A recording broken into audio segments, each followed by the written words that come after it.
Good morning students. अपना आज का टॉपिक है क्लासियस सिनुसोइडी संबंध। देखते हैं क्लासियस सिनुसोइडी संबंध क्या होता है। माना कोई संधारित्र अपने पास कोई समांतर प्लेट संधारित्र रही है, जिन पर दोनों प्लेट पर एक पर मान लिया कि अपने पास धनावेश है। इसकी जो दूसरी प्लेट है उस पर माना कि अपने पास ऋणावेश है।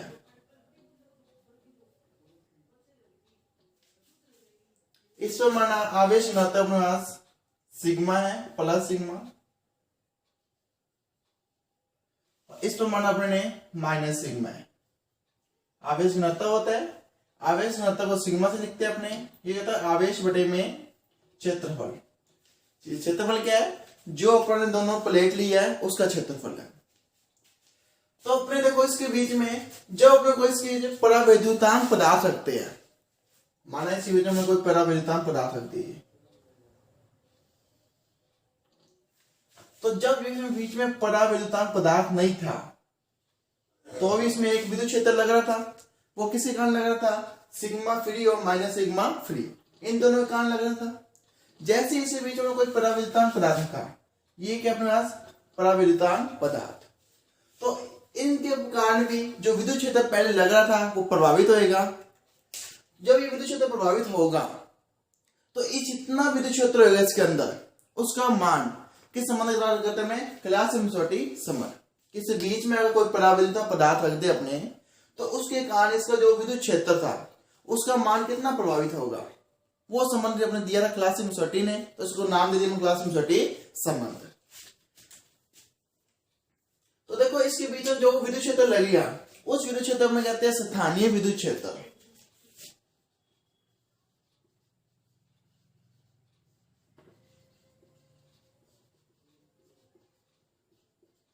इसको कई किताबों में स्थानीय क्षेत्र भी कहते हैं। ये कौन सा होता है? जो सबके कारण संधारित्र के बीच में अगर अपने ने कोई परावैद्युतांक पदार्थ रख दिया तो उसके कारण जितना प्रभावित हुआ विद्युत क्षेत्र, उस विद्युत क्षेत्र को क्या कहते हैं? अपने स्थानीय क्षेत्र भी कहते हैं। तो देखो यहाँ पॉजिटिव चार्ज है तो इसके ऊपर क्या आ जाएगी? यहाँ नेगेटिव चार्ज आ जाएगा इसके ऊपर। जो अपने पास अपने परावैद्युतांक पदार्थ रखा है उसकी जो संधारित्र की पॉजिटिव प्लेट है उसके साथ वाली प्लेट पे कौन सा आ जाएगा? Negative charge. ऐसी नेगेटिव वाली प्लेट के पास में कौन सा आ जाएगा? Positive charge. इसको क्या कहते हैं? अपने प्रेरित आवेश कहते हैं। प्रेरित आवेश का मतलब क्या होता है कि जो अपने संधारित्र की बाहर वाली दीवार थी, जो बाहर पट्टी थी, इसका नाम दे दिया अपने ए, इसका नाम दे दिया अपने बी। तो ए प्लेट और बी प्लेट पर आवेश था, तो उन आवेश के कारण जो अपने ने बीच में परावैद्युतांक पदार्थ रखा, उन परावैद्युतांक पदार्थ पर भी एक आवेश उत्पन्न हो गया। तो उस आवेश को क्या कहते हैं? अपने प्रेरित विद्युत आवेश कहते हैं। तो जब ये पॉजिटिव नेगेटिव चार्ज था तो दो प्रकार के चार्ज बन रहे हैं, ए पॉजिटिव नेगेटिव। जब यहाँ दो नए चार्ज लगते हैं तो इन चार्ज के कारण क्या उत्पन्न होता है? Electric field. तो एक तो जो संधारित्र की दीवार है कौन सी, जब बीच में अपने कोई पदार्थ ना रखे, अपने शुरू में क्या मान रहे हैं कि बीच में कुछ भी नहीं है, बीच में क्या है? सिर्फ एयर है, खाली जगह है, कोई भी अपने निवात की चीज नहीं रखी, मतलब परावैद्युतांक पदार्थ नहीं रखा जो इसको प्रभावित करे। तो बीच में नहीं रखा हुआ तो उस टाइम क्या होगा? सिर्फ एक तो पॉजिटिव परत होगी और एक सिर्फ नेगेटिव परत होगी, दो ही परत होगी। तो इस पॉजिटिव और नेगेटिव परत के कारण भी विद्युत क्षेत्र उत्पन्न होगा। तो उस विद्युत क्षेत्र को मानना मैंने E0। इसको अपने बाह्य क्षेत्र भी कहते हैं।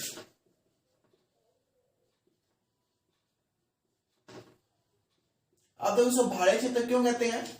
क्योंकि बाह्य क्षेत्र इसलिए कहते हैं इसमें, जो कि तो एक तो ये पॉजिटिव परत कौन सी है? भार वाली।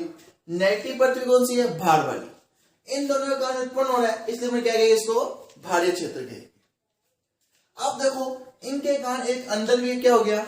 जब अपने मानते चलते हैं कि इसी बीच में क्या रख दिया? अपने परावैद्युतांक पदार्थ रख दिया, तो अब इससे बीच में कोई ना कुछ पदार्थ आ गया। पदार्थ आने के कारण इसमें कोई ना कोई विद्युत क्षेत्र में परिवर्तन होगा, या तो विद्युत क्षेत्र ज्यादा होगा या विद्युत क्षेत्र कम होगा। अब उस विद्युत क्षेत्र में कितना परिवर्तन होगा वो अब इस पर डिपेंड करेगा। पॉजिटिव चार्ज के पास वाली प्लेट में नेगेटिव चार्ज आ गया, नेगेटिव वाले के पास में पॉजिटिव चार्ज आ गया, तो इस आवेश को कहते हैं अपने प्रेरित आवेश। इन माइनस ये प्लस, इसको प्रेरित कहते हैं सिग्मा एफ लिख देते हैं। तो ये कौन से हो गया, तो इन दोनों के कारण में क्या लगेगा, विद्युत क्षेत्र लगेगा। तो इस विद्युत क्षेत्र को मैं E1 से नोट कर रहा हूं। इसमें क्या कहेगा अपने प्रेरित विद्युत क्षेत्र, प्रेरित क्षेत्र क्या देगा, प्रेरित विद्युत क्षेत्र। तो अपने पास दो आवेश थे, दो आवेश जोड़े थे, दोनों कारण में लग गया। लेकिन जब इसका पूरे का अध्ययन करते हैं तो उसको अपने ये मान के चलते हैं कि इसका जो पूरा आवेश है, जो आवेश का केंद्र है, इसका एक सेंटर पॉइंट है, ये अपने मान के चला। जब ऐसा कोई कंडीशन आ जाए अपने लिए तो उसके लिए अपने मान के चलते हैं कि जो आवेश संग्रहित होता है वो कोई केंद्र में संग्रहित होता है, एक पॉइंट पर होता है। तो इस केंद्र से रिलेटिव मैंने एक गोला बना लिया कि इस गोले के अंदर अंदर ही सारा आवेश क्या हो रहा है, एकीकृत हो रहा है। जो ये गोला बनाया अपने ने ब्लैक मार्कर से, ये गोला माना अपने, इसका सेंटर पॉइंट ये है। इस गोले के अंदर अंदर ही कोई आवेश एकीकृत हो रहा है। जो इस आवेश घनत्व का लगभग सारा चांस क्या है, इसके ऊपर है। जैसे कोई परमाणु होता है, परमाणु के चारों इलेक्ट्रॉन तो होते हैं, लेकिन उसका सारा आवेश कहाँ होता है, प्रोटॉन के कारण उसके नाभिक में होता है। वैसे इसका मान के चले में सारा आवेश कहाँ केंद्रित हो रहा है, इसमें हो रहा है। तो इसके कारण जो बना, तो देखो इसके इधर साइड वाली प्लेट नेगेटिव पर से पास आ रही है और इधर साइड वाली पॉजिटिव पर के पास आ रही है। तो इधर जो नेगेटिव पर के पास आ रही है तो इसके ऊपर भी प्रेरित होगा आवेश। ये आपको टॉपिक करा चुका हूं मैं, डिस्कशन बॉक्स में लिंक मिल जाएगा कैसे आवेश प्रेरित होता है। तो इसके ऊपर नेगेटिव इधर कौन सा हो जाएगा, पॉजिटिव चार्ज प्रेरित होगा इधर, और इधर पॉजिटिव इधर कौन सा चार्ज होगा प्रेरित, नेगेटिव। तो इधर भी क्या हो गया, दो आवेश आ गए, पॉजिटिव नेगेटिव आ गए। तो इधर भी क्या होगा अपने पास, आवेश प्रेरित होगा। तो इस आवेश के कारण भी उसमें कितना इफेक्ट पड़ेगा, कितना ज्यादा होएगा या मान या कम होएगा, उसकी भी गणना करेंगे। तो इसके लिए इसको मानना अपने E2, एक मानेंगे अपने E3।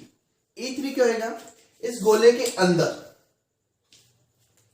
E2 तो है जो बाहर आवेश प्रेरित हुआ, तो उसके कारण उसमें कितना से इफेक्ट पड़ा, अपने विद्युत क्षेत्र निकाल रहे हैं, स्थानीय विद्युत क्षेत्र, उसका मान पाएगा। लेकिन जब मैं इस गोले को हटा दूं, मान लो यहां से मैंने विद्युत क्षेत्र हटा लिया, हटाने के बाद यहाँ पे क्या बन गया, खड्डा सा बन जाएगा। वो खड्डा से अंदर कितना विद्युत क्षेत्र होगा उसकी गणना करेगा अपने। तो उसको मानना अपने E3। ये क्या है, गोले के अंदर जो अपने ने बनाया था, जो गोले के कारण।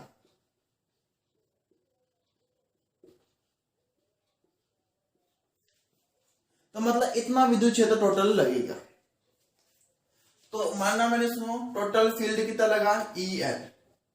इस स्थानीय विद्युत क्षेत्र को लोरेंज बल भी कहते हैं अपने। तो L को लोरेंज से लिखा, वो मान क्या होगा, E0 plus E1 plus E2 plus E3, इतने मान इक्वल होगा। मतलब जो EL है, E लोरेंज बल, वो E0, E1, E2 और E3 इन चारों के कारण उत्पन्न हो रहा है। तो अब अपने को क्या क्या मान चाहिए, पहले तो मुझे E0 का मान चाहिए, फिर मुझे E1 का चाहिए, फिर E2 का, फिर E3 का। सबको सम कर दूं तो मेरे पास E लोरेंज का मान आ जाएगा। लोरेंज बल क्या होता है, स्थानीय विद्युत क्षेत्र होता है। मैं पता चल जाएगा कि इसके अंदर कितना विद्युत क्षेत्र उत्पन्न हो रहा है। तो पहले निकालते हैं, सबसे पहले अपने E0 का मान निकालते हैं। E0 कितना मान आएगा,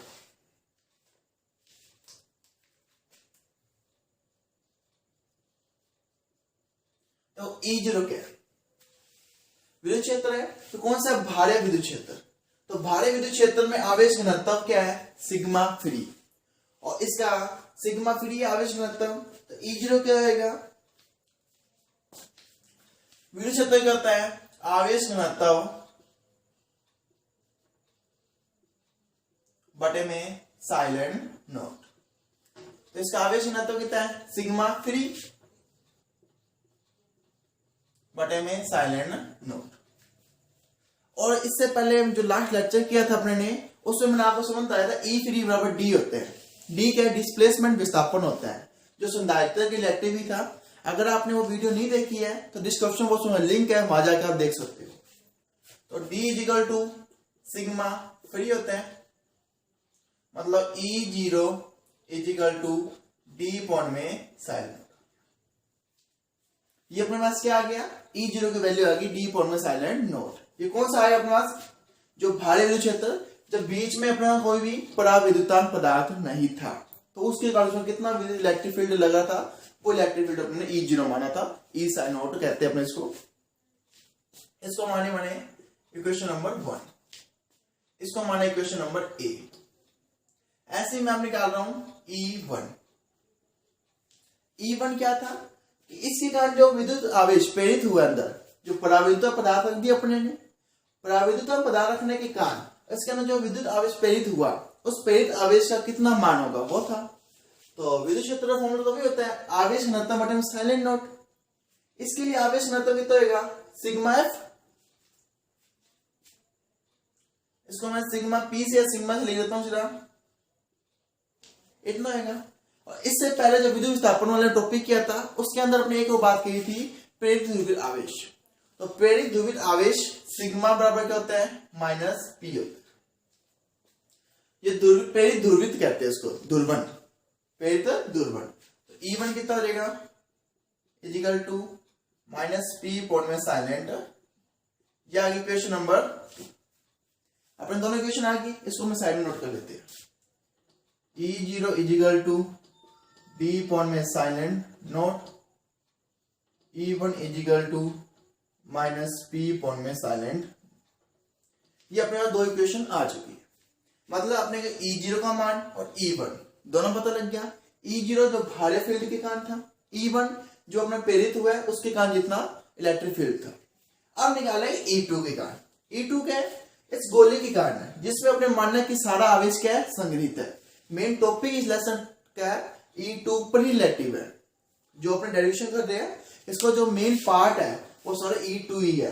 अगर आपको E2 अच्छी तरह समझ में आ गया तो टॉपिक अच्छी तरह समझ में आ गया। E2 अगर समझ में नहीं आया तो टॉपिक समझ में नहीं आएगा।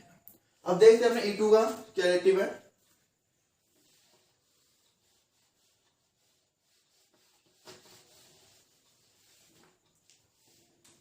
अपने E2 की वैल्यू निकालनी, फाइंड करनी है। तो E2 क्या है, जो आवेश है, गोला है, उस गोले का केंद्र है। मैंने माना इस केंद्र की त्रिज्या कितनी है, R। ये क्या व्यास, इसके साथ कोण कितना बना इसका, थीटा। तो इससे अपने पॉइंट ये मान लीजिए क्या है, P डैश पॉइंट है। P डैश पॉइंट पर R त्रिज्या और थीटा कोण, और आवेश तो पता ही है आपको क्या है, इधर साइड नेगेटिव आवेश है, इधर साइड पॉजिटिव आवेश है। इतना ही आवेश है। ये सेम टू सेम डायग्राम मैंने बाहर बना लिया जो आपको अच्छी तरह समझ में आ गया। तो इधर साइड नेगेटिव, इधर साइड पॉजिटिव, तो दोनों तरफ आवेश है, दोनों तरफ आवेश है।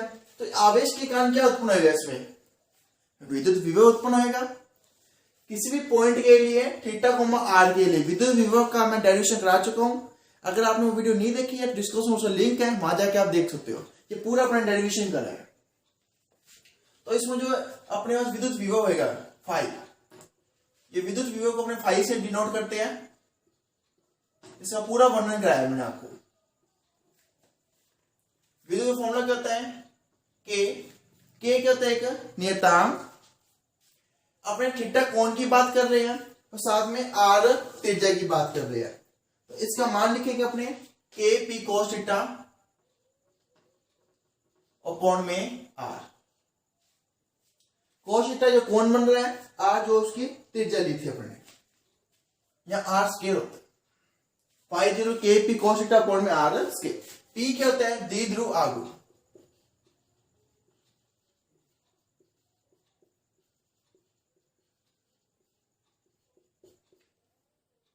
P is equal to Q into D होता है।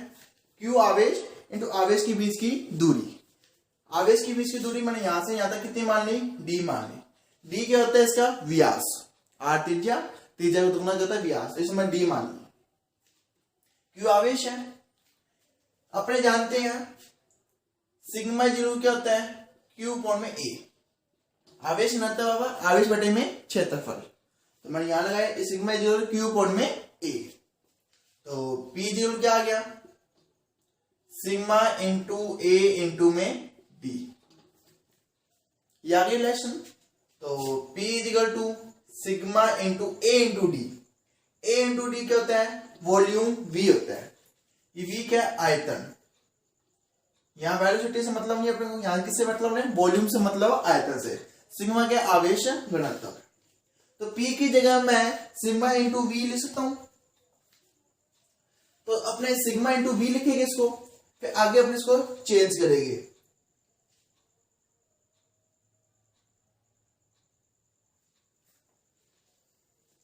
ये सिग्मा था अपने पास, इसको हम देखो 5 बराबर क्या आएगा?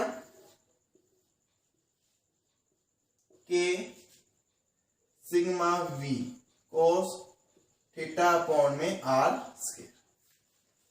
इससे पहले मैंने इवन कराया था, जहां पर संबंध आया था सिग्मा बराबर क्या होता है?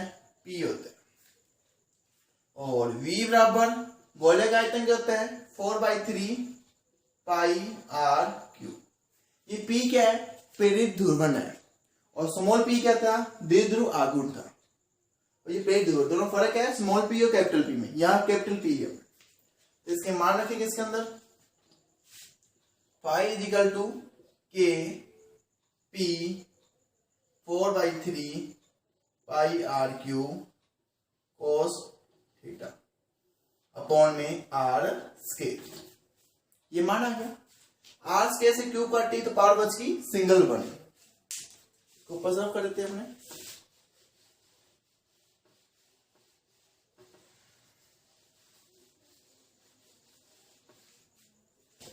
तो 5 बराबर क्या आ गया अपने पास?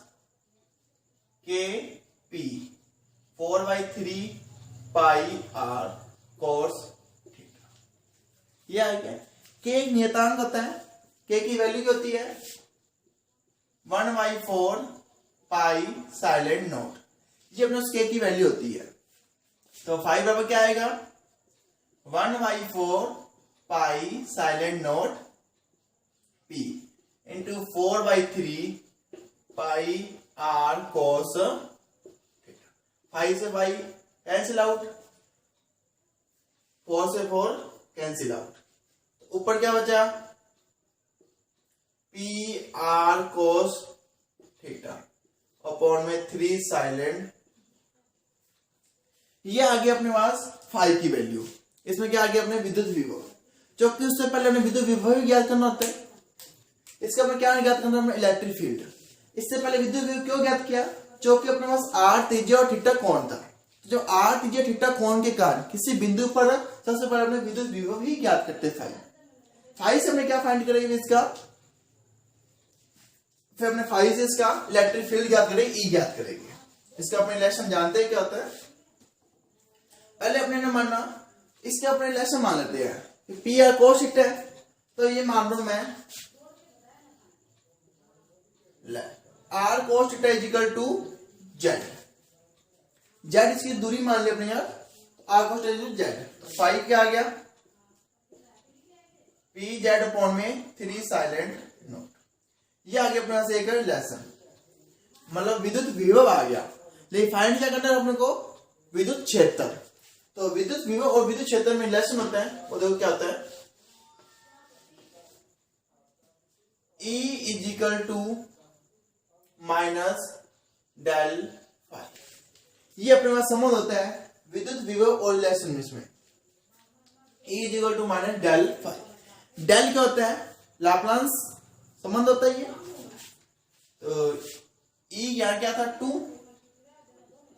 0 आ गया, 1 आ गया, क्या आ गया? 2। तो माइनस डेल फाई की वैल्यू 3 साइलेंट नोट। P बार आ गया, 3 साइलेंट नोट बार आ गया, अंदर डेल जेड। इसमें एक्स वाई है नहीं, तो एक्स वाई को छोड़ देंगे, जेड का करेंगे। तो मतलब डी जेड बोलो डी जेड, जेड की रिलेशन करना है। डेल जेड की वैल्यू क्या होती है? 1 होती है, इनटू में 1, तो माइनस P अपॉन में 3 साइलेंट नोट। ये अपने वैल्यू किसी आ गई? E2 की आ गई।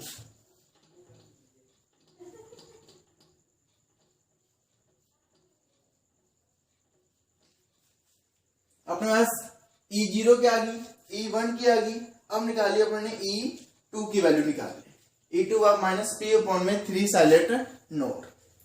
अब देखो ये चीज देखो कि E2 की वैल्यू आ गई, लेकिन यहाँ किस में आ रही है, नेगेटिव में। इसके साथ ही संबंध उल्टा बन रहा है, इसलिए नेगेटिव क्या हो जाएगी, पॉजिटिव हो जाएगी। पहले डेल जेड कैसे चेंज हुआ, डेल का मतलब डेल अपॉन में डेल एक्स, डेल अपॉन में डेल वाई, डेल अपॉन में डेल जेड। करना अपने जेड के साथ, तो इसके साथ क्या, तो ये 0 आ गया, इसके साथ भी 0, इसके साथ कितना आ गया 1, इसका आंसर कितना आ गया 1। लेकिन इसकी डायरेक्शन दोनों अलग होने के कारण माइनस माइनस क्या हो जाएगा प्लस। इसलिए E2 क्या लिखे अपने माइनस माइनस टी अपॉन में 3 साइलेंट नोड, माइनस माइनस क्या आ गई है प्लस पी अपॉन में 3 साइलेंट। अपने लेसन एक ही आ गया, तो अपने E0 E1 आ गया, E2 भी आ गया। अपने तीनों संबंध आ गए E0 E1 E2। रह क्या गया अपने पास E3 लास्ट रह गया, उसके मान रखेंगे तो अपने सारा कुछ आ जाएगा।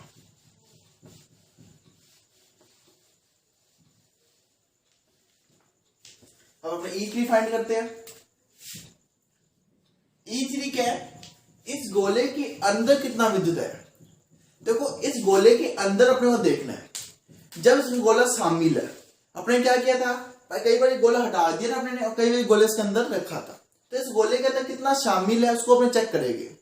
तो चेक करने के लिए देखो कई वस्तुओं के लिए गैस होगी, कोई पदार्थ हो, कई पदार्थों के लिए E3 का मान 0 होता है, मतलब गोले के अंदर इलेक्ट्रिक फील्ड 0 होता है, और कई पदार्थों के लिए 0 नहीं होता।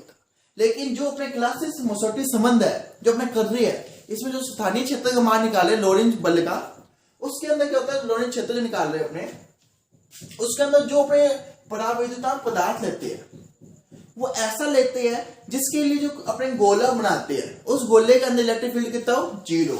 तो अपने जिसके लिए 0 ना हो वो तो अपने लेते ही नहीं है।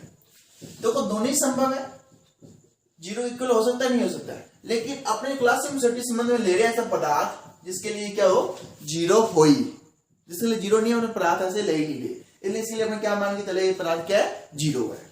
तो E3 equal to 0, E3 value क्या आ गई, अपने पास तीनों संबंध आ चुका है। तो अपने स्थानीय क्षेत्र E निकालेंगे, उसको अपने EL लिख देते हैं, जो क्या कहते हैं E लोरेंज क्षेत्र जिसको कहेंगे। तो EL बराबर क्या था, ये अपने कौन सा लिया, A नंबर इक्वेशन यूज करिए, by equation A। EL equal to E0 plus E1 plus E2 plus E3। E0 के वैल्यू D पर साइलेंट नोड, E1 की वैल्यू माइनस P पर साइलेंट नोड, E2 की वैल्यू P पर epsilon naught 3, E3 की 0। तो EL कितना आ गया, D पर epsilon node plus minus minus, तो माइनस P पर में साइलेंट प्लस P पर में 3 साइलेंट नोड इजिकल तो आएगा प्लस 0 तो 0 हट गया। इसके अंदर मैं कॉमन ले रहा हूं, इसको मैं लिखता हूं D माइनस P अपॉन में silent node plus P upon में 3 साइलेंट नोड। D क्या आता है डिस्प्लेसमेंट, P दूरबीन, और साइलेंट नोड क्या है माध्यम की विद्युतशीलता। ये कौन सी है, निर्वात, जो माध्यम होते हैं इसे लिखते हैं, ये निर्वात जब हवा ना हो निर्वात के लिए विद्युतशीलता है। तो इसमें अपने संबंध होता है B equal to silent node E plus P। ये एक लेसन होता है अपने पास, विस्थापन है इसमें संबंध है, ये आपने लास्ट टॉपिक किया था उसके अंदर आपको कराया हुआ है संबंध। अगर आपने वो नहीं देखी है तो डिस्क्रिप्शन उसमें लिंक है, वहां जाके आप देख सकते हो। तो मैं D की वैल्यू रख रहा हूं इसमें, silent node E plus P minus P upon में silent node plus P upon में 3 साइलेंट नोड, प्लस P से minus P cancel out, EL equal to silent node E upon में साइलेंट नोड P अपॉन में 3 silent node, इससे cancel out हो गया। E L का संबंध क्या आ गया, ई प्लस पी अपॉन में 3 साइलेंट नोड। अपने पास ये संबंध आ गया। ये संबंध बहुत इंपॉर्टेंट संबंध है, बहुत ही महत्वपूर्ण संबंध है। देखो ये संबंध क्या बता रहा है, यहाँ ई एल जो है वो तो अपना जो लोरेंज बल था, लोरेंज क्षेत्र था, वो बता रहा है। इसको आप लोरेंज विद्युत क्षेत्र, स्थानीय विद्युत क्षेत्र या स्थानीय क्षेत्र, या इसको आप लोरेंज क्षेत्र, चार नाम इसके, लोरेंज क्षेत्र या लोरेंज विद्युत क्षेत्र, स्थानीय क्षेत्र या स्थानीय विद्युत क्षेत्र, इनमें कुछ भी आ सकते हो। और जहां जो ई आया हमने यूज करा यार, ये है मैक्सवेल क्षेत्र।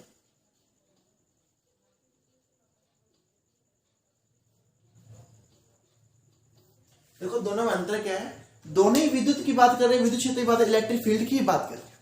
लेकिन जो ई एल है ये पूरे इसके पूरे संधारित्र की बात कर रहे हैं, किस पूरे संधारित्र में कितना होगा। लेकिन ई है वो सिर्फ एक पॉइंट की बात करता है कि इस पर्टिकुलर पॉइंट पर कितना इलेक्ट्रिक फील्ड होगा। ई तो एक इलेक्ट्रिकल पॉइंट की बात कर रहा है, लेकिन जो ई एल है वो पूरे संधारित्र की बात कर रहा है। तो इनमें दोनों में इतने डिफरेंस है। तो ई एल तो अपने पूरा जो पूरे के लिए निकाल रहे हैं अपने, ई यहाँ क्या है, मैक्सवेल क्षेत्र कहते हैं इसको, जो एक पर्टिकुलर पॉइंट की बात कर रहा है कि इस पर्टिकुलर पॉइंट पर इतना ही इलेक्ट्रिक फील्ड होगा। तो अपना E L equal to E plus P upon में 3 साइलेंट नोड, ये संबंध आ गया। अब इस संबंध ये अपना क्या है, स्थानीय विद्युत क्षेत्र है। लेकिन इसको अपने आगे भी सोल्व कर देते हैं, जो द्विध्रुव आघूर्ण की सहायता से। तो अपने द्विध्रुव आघूर्ण देखते क्या होता है।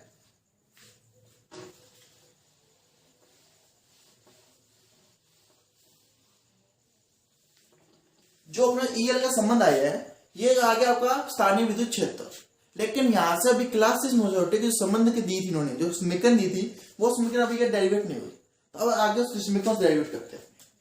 वो कहते हैं पी समानुपाती ई एल, या पी क्या है, पोटेंशियल, मतलब द्विध्रुव आघूर्ण है।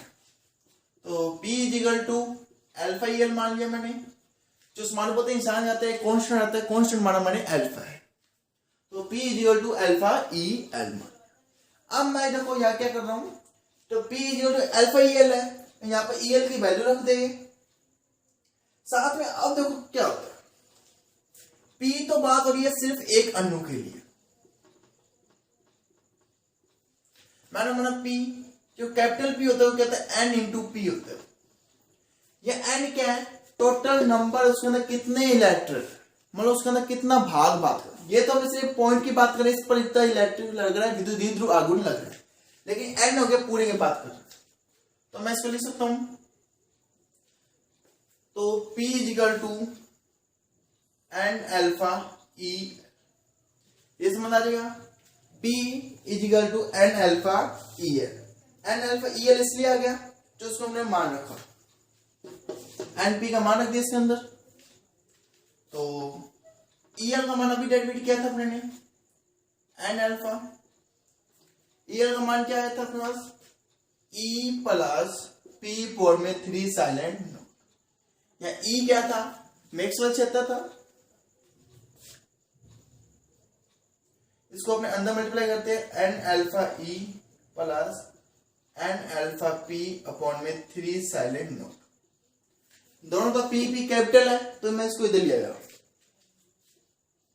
P minus N alpha P upon में 3 साइलेंट।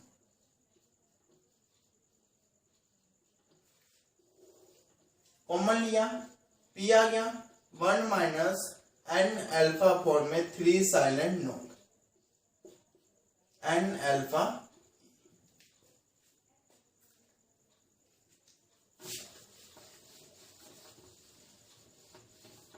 तो इधर अपने इसको डिवाइड में ले गया मैं, तो P इजिकल टू क्या आ गया, N अल्फा E अपॉन में 1 माइनस N अल्फा अपॉन में 3 साइलेंट नोड, ये आ गया।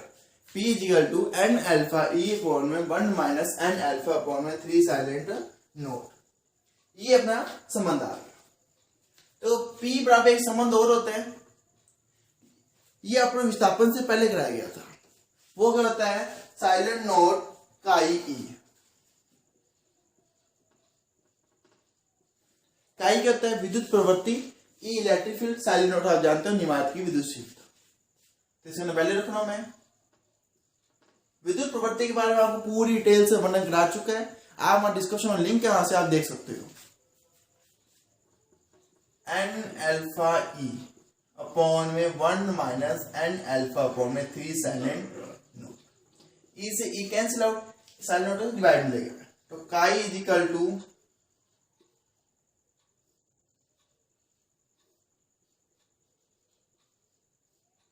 जैसे लिखेंगे, इसको मैं इधर मल्टीप्लाई में लिया है।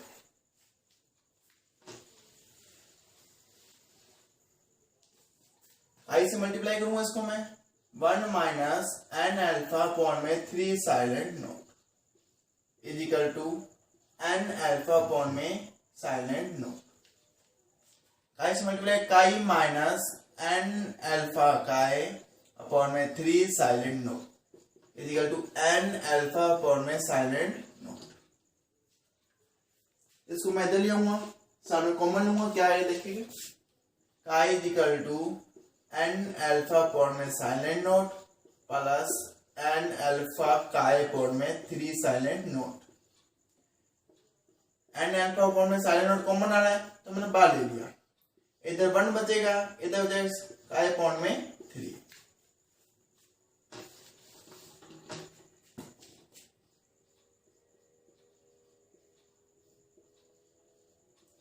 एलसीएम लिया 3 आ गया, तो 3 प्लस काई, ये मैं 3 इधर बाहर लिया, इसको डिवाइड किया, इधर काई अपॉन में काई प्लस 3, यहाँ आ गया n अल्फा अपॉन में 3 साइलेंट नोट।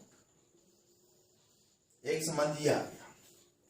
ये लगभग क्या क्लासिमोसोटी संबंध है, लेकिन क्लासिमोसोटी ने आगे स्टेप और किया था, तो अपना स्टेप करेंगे तो साइलेंट नोट और इसमें संबंध होता है वो। तो लगभग ये क्लासिमोसोटी संबंध है, आप यहां तक भी कर सकते हो, लेकिन आगे अपना पूरा डिटेल करेंगे। क्लासिमोसोटी क्या कहता है, विद्युत प्रवृत्ति और जो उसमें है n और साइलेंट नोट संबंध दिया था। इस यूज किया था इन्होंने जो संधारित्र में जो परावैद्युता पदार्थ रखा था उसका यूज करके दिया था। काय यूज करता है साइलेंट r माइनस 1 होता है। साइलेंट r क्या होता है, माध्यम की विद्युतशीलता होती है।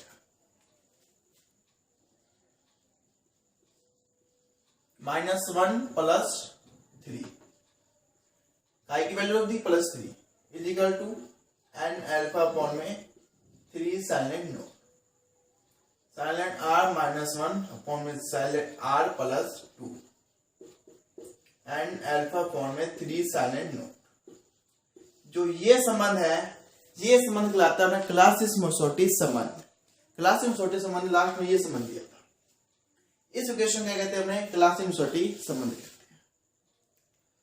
तो अगर आपको समझ आ गया तो मेरे चैनल सब्सक्राइब करना, वीडियो को लाइक और शेयर जरूर करना। अपना टॉपिक यही समाप्त होता है।